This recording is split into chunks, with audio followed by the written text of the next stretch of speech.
Finalement, le commun des mortels sous-estime le risque attaché à l'accident de la route. Alors, je pense qu'il le sous-estime parce que, fondamentalement, le risque d'avoir un accident, à partir du moment où vous montez dans votre voiture, sur votre moto, sur votre vélo, le risque que vous ayez un accident en allant travailler et en faisant 10 km ce matin, c'est un risque très faible. Heureusement, sinon personne, si vous êtes quasiment sûr d'avoir un accident, vous arrêtez de vous déplacer par ces moyens-là. En fait, le risque de base est très faible. Mais simplement, nous sommes très nombreux, pour pas dire tous, à pratiquer la rue ou la route, et nous la pratiquons tous les jours, tout le temps. Et de fait, c'est l'accumulation de ce risque, l'accumulation de l'exposition à ce risque, qui fait qu'aujourd'hui, comme hier d'ailleurs,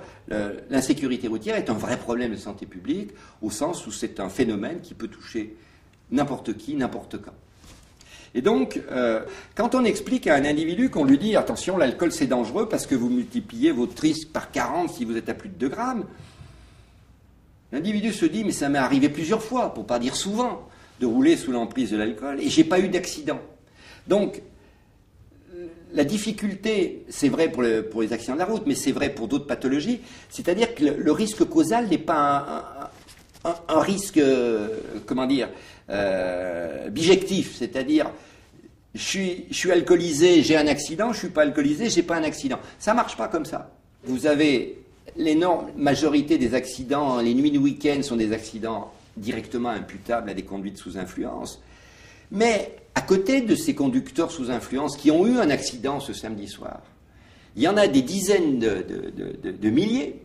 qui ont roulé cette même nuit sous l'emprise de l'alcool et qui n'ont pas eu un accident. C'est-à-dire la grosse majorité des gens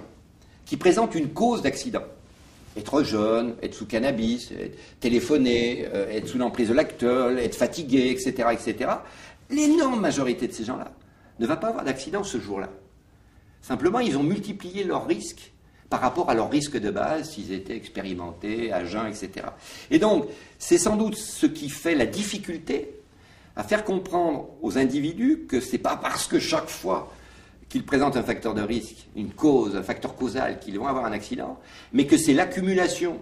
de ces facteurs de risque et l'accumulation de l'exposition par le nombre de kilomètres parcourus dans une année par un individu donné qui fait qu'au bout de sa vie, il a une probabilité non nulle de mourir dans un accident de la route.